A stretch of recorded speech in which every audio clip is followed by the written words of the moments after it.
বুধবার সস্ত্রীক জেলা মুর্শিদাবাদ সফরে এলেন রাজ্যপাল জগদীপ ধনকর। উত্তরবঙ্গ থেকে হেলিকপ্টারে রাজ্যপাল বহরমপুর স্টেডিয়াম ময়দানে অবতরণ করেন এবং হেলিপ্যাড থেকে সড়ক পথে নবগ্রামের কিরিটেশ্বরী মন্দিরে উপস্থিত হন। স্ত্রীকে সঙ্গে নিয়ে সতীপীঠ কিরিটেশ্বরীতে রীতি মেনে পূজা অর্চনা করেন।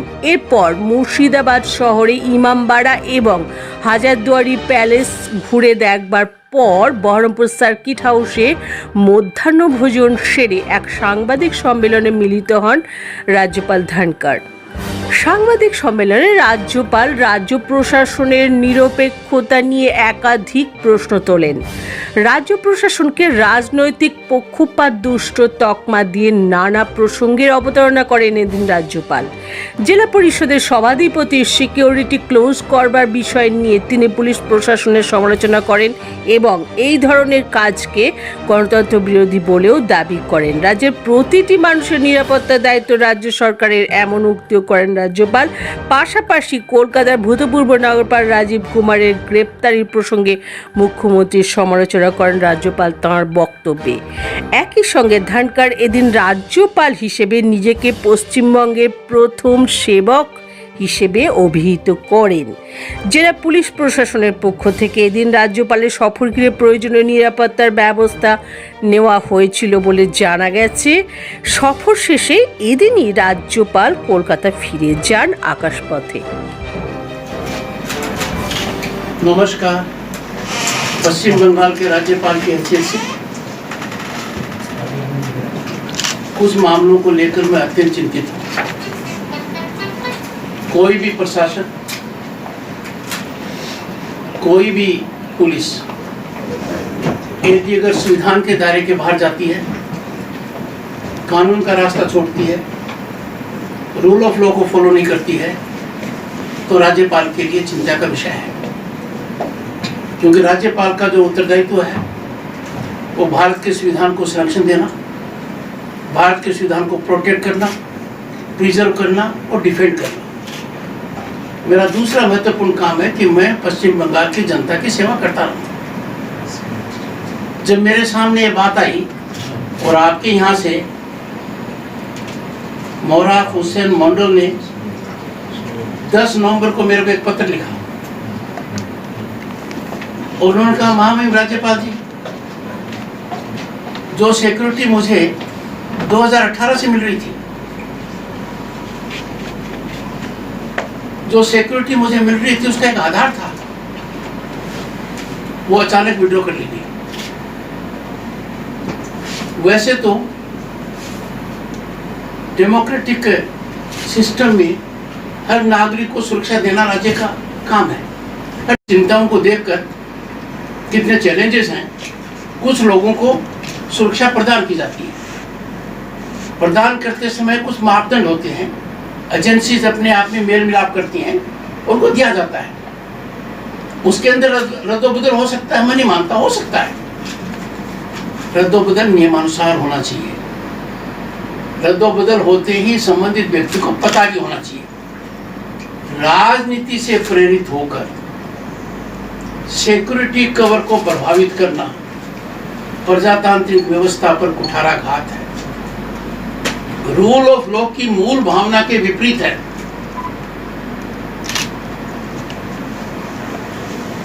मुझे बड़ा अजीब लगा, क्या राज्य के ये हालात हो गए हैं कि आपका राजनीतिक आचरण कुछ लोगों को ठीक लगे तो आपके पास सिक्योरिटी है, और आचरण ठीक नहीं लगे तो सिक्योरिटी की वजह से आपको हथकड़ी मिल सकती है।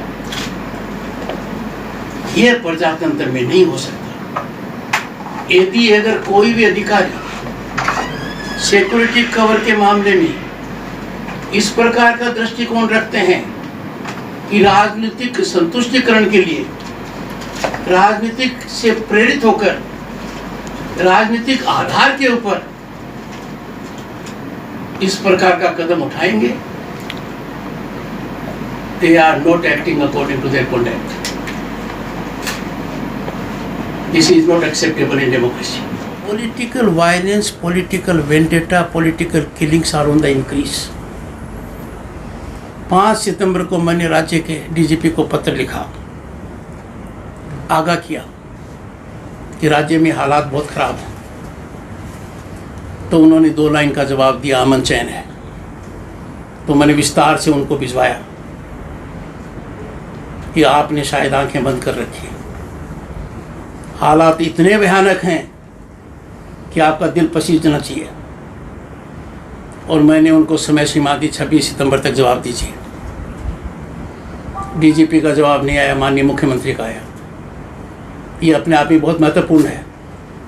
मुख्यमंत्री ने कलकत्ता के पुलिस कमिश्नर राजीव कुमार को बचाने के लिए शारीरिक रूप से एक स्टैंड लिया था।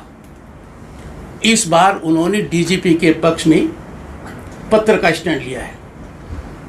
पहले वाले की भी कोई मिसाल नहीं थी।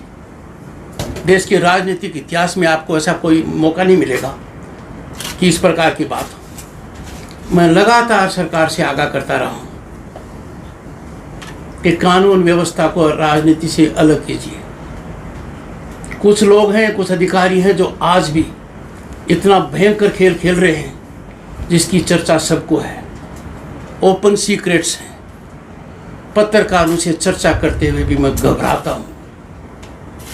आप अपने स्रोतों से पता लगाइए किस तरीके का कलेक्शन ड्राइव, किस तरीके का फॉल्स इम्प्लीकेशन, किस तरीके से राजनीति के अंदर ये लोग फ्रंट सोल्जर बनना चाहते हैं। They are artillery and infantry of politics. Number 1, ये खतरनाक बात है। मैं मानकर चलता हूँ वो लोग समझेंगे मेरी बात को। मेरी बात सीधी कानून के दायरे में है। We must protect and stop political violence. मुख्यमंत्री के जवाब के बाद मनीष शुक्ला की हत्या होना आपके राज्यपाल पर क्या बीतती होगी? ये बढ़ता ही जा रहा है। इस पर अंकुश तभी लगेगा जब सरकारी तंत्र और पुलिस और एडमिनिस्ट्रेशन नॉन पॉलिटिकल होंगे। वो पब्लिक सर्वेंट की तरह काम करेंगे। वो राजनीतिक दल के एजेंडा को एग्जीक्यूट नहीं कर कर कानून की मंशा को एग्जीक्यूट करेंगे। दूसरा, राज्य के हालात क्या हैं? कुछ मामलों पर राज्यपाल को मर्यादा में रहना पड़ता है, जो जनता के हित में होंगे। सार्वजनिक चर्चा इन बातों की नहीं हो सकती है और आप सब अनुभवी मीडिया के लोग हैं, ऐसा नहीं होना चाहिए। पर मैं इतना कह सकता हूँ, your governor is your foot soldier, your governor is your first servant, your governor is controlled only and only by Indian Constitution, and that is something I will do. प्रश्न पूछा कि जिलाधीश और एसपी आए। मुझे राज्यपाल बने हुए 30 जुलाई 2019 से अब तक मैंने मेरे किसी भी दौरे में उनके दर्शनों का लाभ नहीं लिया है, तो ये इलाका अलग नहीं है। मैं इस बात को यहीं छोड़ता हूँ। नमस्कार, एक बार फिर आप सबको बहुत बहुत शुभकामनाएं। अगली बार आऊँगा, लंबा समय दूंगा और पत्रकारों से लंबी बात इसलिए करूँगा कि आप कुछ मामलों में चुप रहे हैं। जैसे 370 हटा इतिहास बना, राज्य की मुख्यमंत्री चुप रही। राम मंदिर का सुप्रीम कोर्ट ने निर्णय लिया, चुप रही। वो चुप्पी मेरे कानों में गूंजती है। आप लोगों की भी कई चुप्पियां मेरे कानों में गूंजती हैं। राज्यपाल के अभिभाषण को ब्लैकआउट कर देना और मेरे मीडिया के बंधुओं का उस पर कुछ न कहना मेरे को एक संकेत देता है, और वो भयानक संकेत है। जिस दिन देश का मीडिया डर जाएगा, कोई भी बिना डर के नहीं रहेगा। आप लोगों से उम्मीद करता हूँ, मेहरबानी करके निष्पक्ष रूप से, निर्भीक रूप से अपने दायित्व में कमी मत लाइए। आपको इस बहुत बड़े यज्ञ में अपनी आहुति देते हुए संकोच नहीं करना चाहिए। Thank you. नमस्कार।